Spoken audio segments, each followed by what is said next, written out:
ესე იგი თქვენ ხართ როგორც Associated Press-ის ფოტორეპორტიორი რუსთაველის გამზირზე. დიახ, ალიას და Associated Press. და ასევე ქართული გაზეთის ალიას რეპორტიორი იმყოფებით ადგილზე. დიახ. როდის დაიწყო ეს ჟლეტა, ამას დარბევა მართლა არ ერქვა, და არც დაშლა.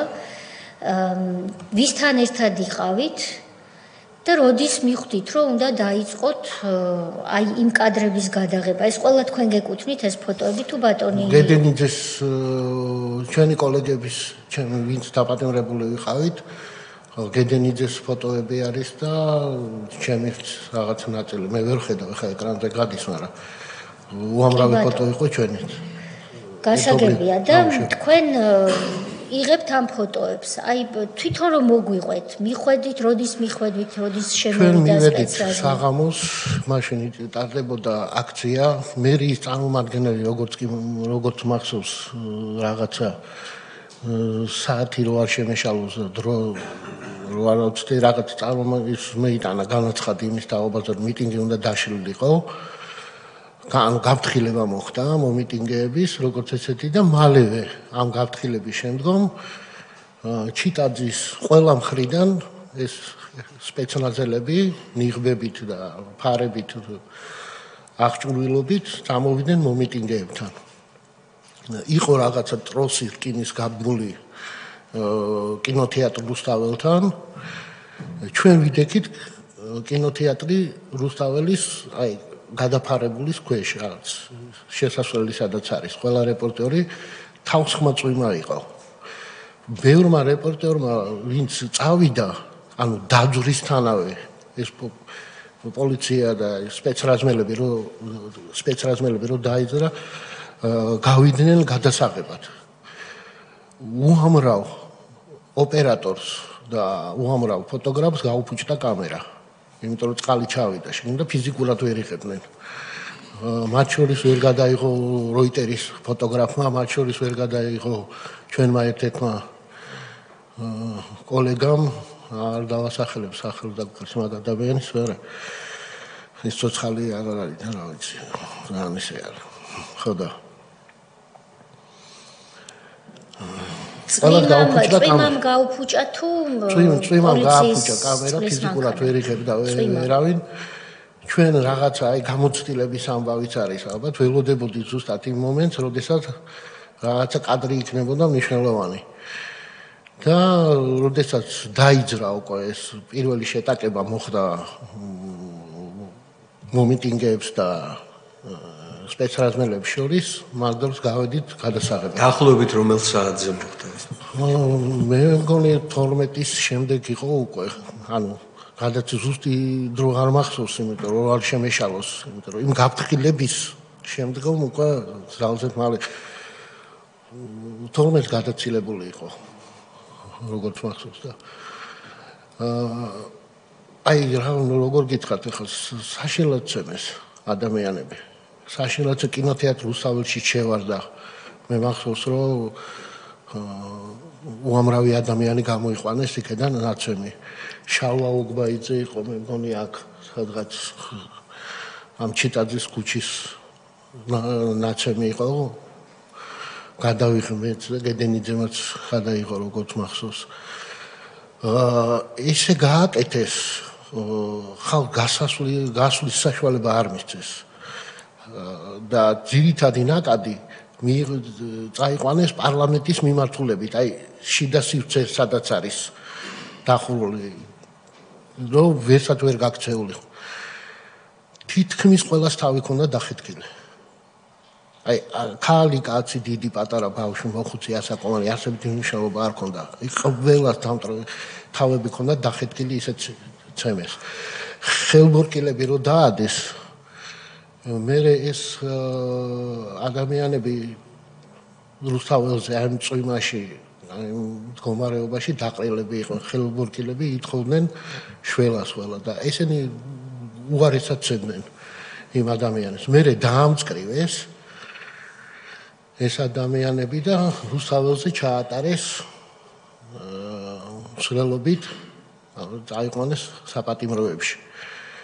მე გზანში შეხვდა ერთ-ერთი ადამიანი, რომელიც იყო 4 შვილის მამა, რომელიც დაპატიმრებული იყო 26 მაისის პერიოდში.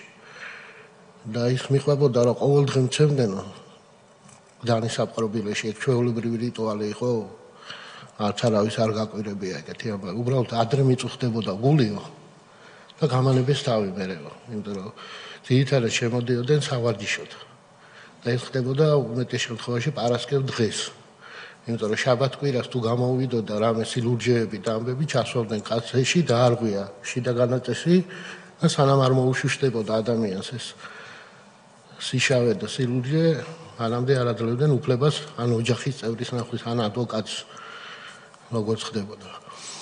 სიმართლე რო გითხრათ, მე იმდენად გაოცებული ვიყავი, საკუთარ თავს რო ეუბნები, რომ იმუშავე, გადაიღე და ეს რეპორტაჟი მე ვცდილობდი, რომ გადაგვეჩინა ეს მასალა.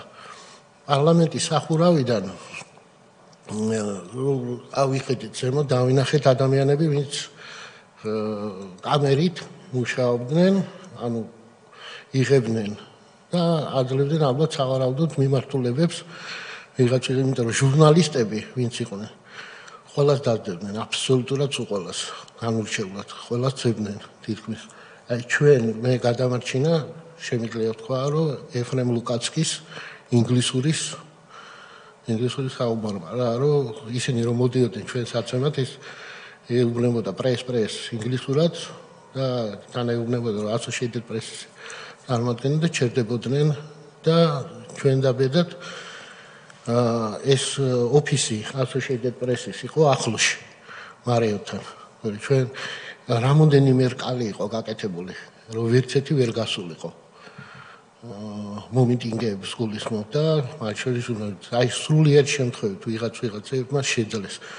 მე მახსოვს, რომ უამრავი ადამიანი, ეხლა რომ ის არის მუზეუმი, იქ ცხრილი იყო დიდი და იქ იმალებოდნენ და გამთენიისას დატოვეს ის ადგილები, იმიტომ რომ ფიზიკურად გადაადგილების საშუალება არ იყო.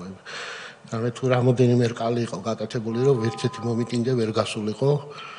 ეს რისი ცხრილი იყო სამუშაოები სამშენებლო და სამშენებლო პარლამენტის მოპირდაპირ მხარეს, აი ეს მუზეუმი რომელიც იქ ხო, და იქ იმალებოდა უამრავი ადამიანი, ვიცი რომ მეორე დღეს თვითონ ვინც ხვებოდა ახლა ამბებს ამბობდა იმას, რომ რადგან გასვლის საშუალება არ იყო და საშუალება იყო იმისი, რომ დაეპატიმრათ, მაინც დააპატიმრეს მე რაღაცა პერიოდის შემდეგ, მაგრამ იმ მომენტში თავს უშველეს ვაგეთ. კინოთეატრ რუსთაველიდან უამრავი ადამიანი გამოიყვანეს და ცემეს. რა ვიცი, აი რაღაც საშინელებები მოხდა. ბატონ გიორგი, თქვენ ეს მასალა რომ შექმენით, მიუხედავად სირთულეებისა, რაღაც მომენტში შეეცადეთ, რომ ადგილი დაგეტოვებინათ ალბათ, ხომ ასე, როდის მოხდა ეს და როგორ? მივხვდით კაპიტონია ბოდის შეგაწყვეტინა.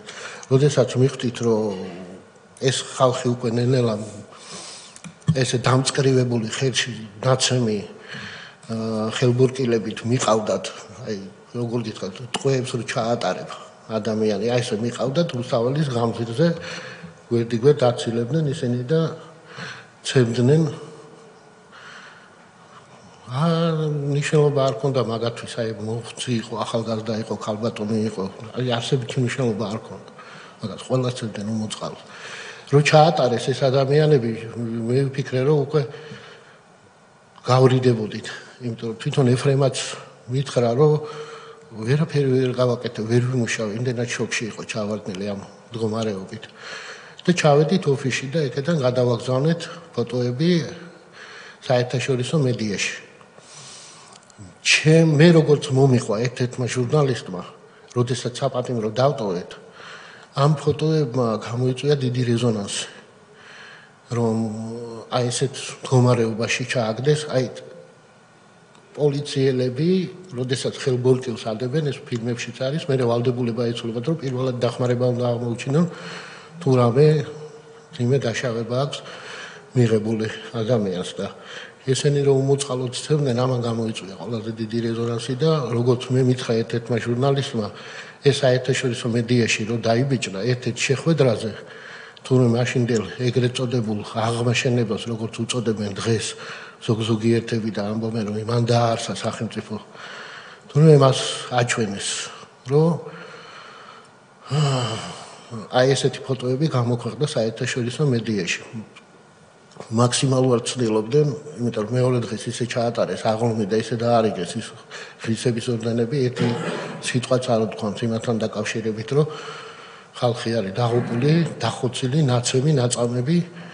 აი მიშას უთხრესო ეს ამბავია და ვინც იმ დღეს იღებდა ფოტოგრაფები, ყველა დაიჭირეთო. გაუწია მას ბრძანებაო. ესე მომიყვა ერთ-ერთმა ჟურნალისტმა შემდგომში, როდესაც ეს ფოტოები აჩვენეს. ქართველმა თუ უცხოელმა? ქართველმა ჟურნალისტმა